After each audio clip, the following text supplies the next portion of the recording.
Salut les amis, on se retrouve aujourd'hui pour un produit à base de plantes, présenté comme solution contre une maladie qui touchera une femme sur deux au moins une fois dans sa vie. Je parle bien entendu de la cystite, ou infection urinaire. Vous savez, les symptômes d'envie pressante, là, très régulière et qui vous brûlent lorsque vous allez uriner. En plus, en général, ça a tendance à se déclencher le soir ou le week-end lorsqu'il n'y a pas de médecin, à part les urgences, et que la pharmacie est sur le point de fermer. Et que vous expliquez votre problème au pharmacien, mais il peut rien faire parce que vous avez pas d'ordonnance pour le petit sachet miracle d'antibiotiques. Eh bien, le laboratoire Boiron a une solution pour vous, et en plus, c'est naturel. Mais est-ce vraiment efficace? Est-ce vraiment naturel? Allez, c'est parti, direction le cœur du système. Alors en guise de préambule, on parle ici de la cystite non compliquée, qui, selon le site même de la Sécurité sociale, se traduit par des envies très pressantes, très fréquentes, et des brûlures à la miction, qui est l'autre façon de parler du fait d'uriner. En revanche, on ne parle pas de la cystite associée avec de la fièvre, donc vous n'avez pas de température, vous n'avez pas de sang dans les urines, et vous n'avez pas de douleur au bas du dos. Puisque dans ces cas-là, c'est des signes de gravité, et on n'est plus dans une cystite. Non compliquée, mais bien dans une cystite avec complications, et là, c'est direction le médecin ou les urgences.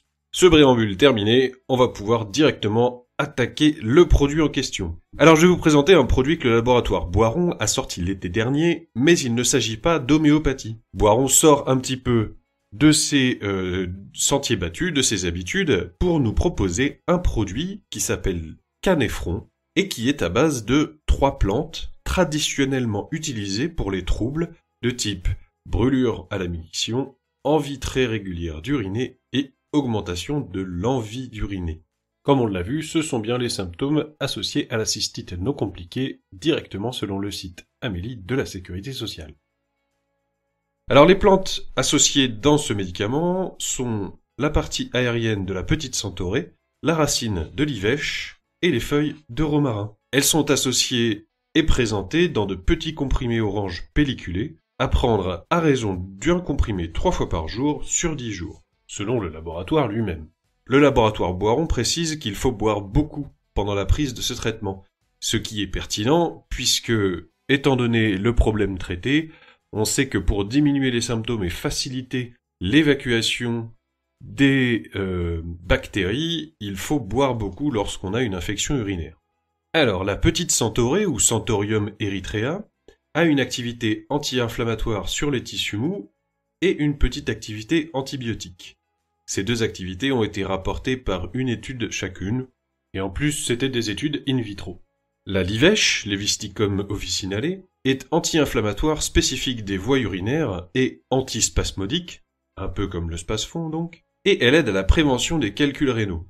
Cependant, attention, je préfère préciser ici que ces 3 actions, anti-inflammatoires des voies urinaires, antispasmodiques et préventifs des calculs rénaux, ne sont que des allégations basées sur les usages traditionnels. Je n'ai pas réussi à mettre la main sur une seule étude démontrant un début de ce type d'effet. Et enfin, le romarin, Rosmarinus officinalis, présente de nombreux effets bénéfiques à travers beaucoup d'études, mais dans le cadre de ce produit, on va surtout s'intéresser à son effet diurétique, qui vient donc de la diurèse qui signifie qu'il va favoriser le fait d'aller uriner, d'où la nécessité de boire beaucoup. Il y a aussi un effet anti-inflammatoire et un effet antibactérien qui ont été rapportés dans quelques études.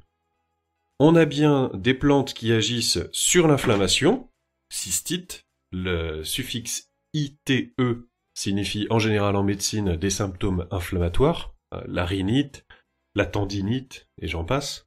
On a bien une action antibactérienne de ces plantes et on a même, il semblerait, une action antispasmodique. Donc pour relâcher un petit peu les muscles autour du bas du ventre et de la vessie, tout ça conduirait donc effectivement à réduire les symptômes liés à la cystite. En termes de précaution d'emploi, pour Canéfron, si vous êtes allergique à une des plantes de la famille des Apiacées, alors la famille des Apiacées, le plus simple à retenir dans ces cas-là, c'est si vous êtes allergique aux fenouil ou à l'anis par exemple, alors vous ne devez pas utiliser le Canéfron. Si vous faites de la rétention d'eau et que votre médecin vous a indiqué qu'il faut limiter l'ingestion de liquide, vous ne pouvez pas utiliser Canéfron, puisqu'il est précisé qu'il faut beaucoup boire pendant la prise de ce produit.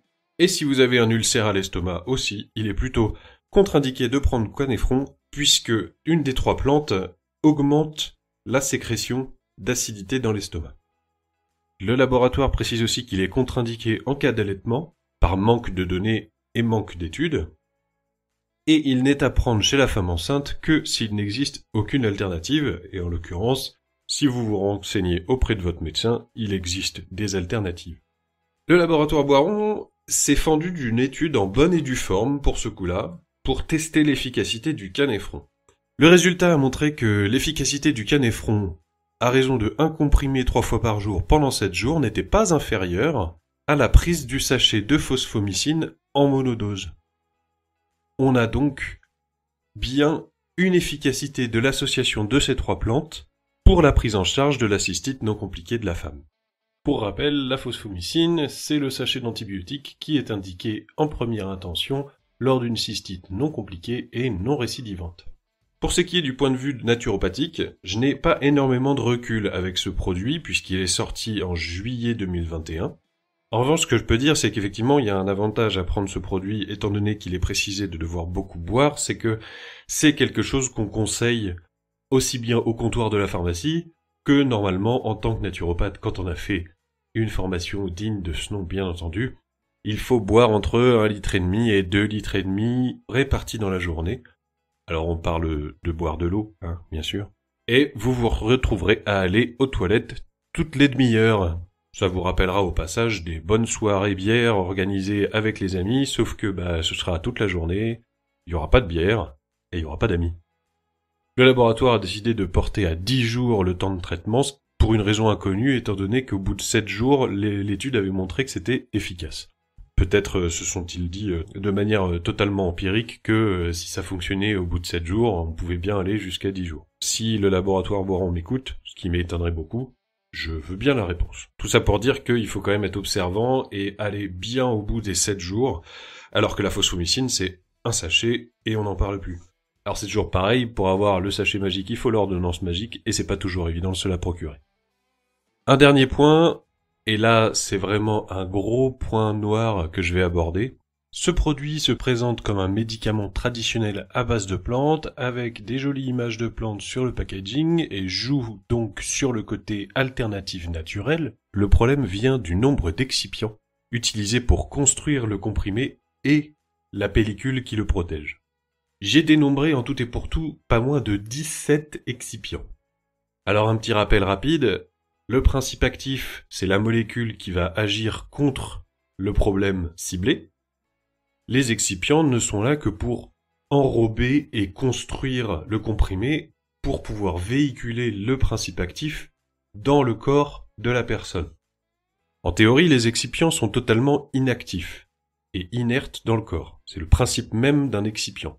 On parle de microgrammes, voire parfois même moins que ça.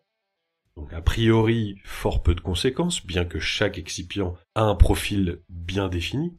Mais 17 excipients pour construire un comprimé soi-disant naturel, là on a quand même un problème. Sachant que dans ces 17 excipients, on retrouve le dioxyde de titane. Si ce nom vous est pas inconnu, c'est normal, il y a déjà plusieurs mois, voire plusieurs années, qu'on a découvert la potentielle toxicité de cet excipient, le fameux dioxyde de titane. Je précise que l'Agence européenne de sécurité alimentaire a déclaré en mai 2021 sur son site internet qu'il ne fallait plus ingérer de dioxyde de titane, car il n'était plus sûr de le consommer, et ce, quelle que soit la dose. Si je vous fais un petit résumé, ce produit est bien à base de plantes, il est effectivement efficace, mais est-ce qu'on peut le considérer comme étant naturel simplement parce qu'il y a des plantes en tant que principe actif alors qu'il y a 17 excipients dont un qui n'est même plus sûr de consommer? Je vous laisse conclure par vous-même. En revanche, en ce qui me concerne, du point de vue du préparateur en pharmacie, c'est une bonne alternative à base de plantes. Du côté du naturopathe, clairement, l'histoire des excipients, on est tombé à côté, et là, Boiron, il est tombé à ça de réussir le produit naturel parfait pour la prise en charge de la cystite non compliquée.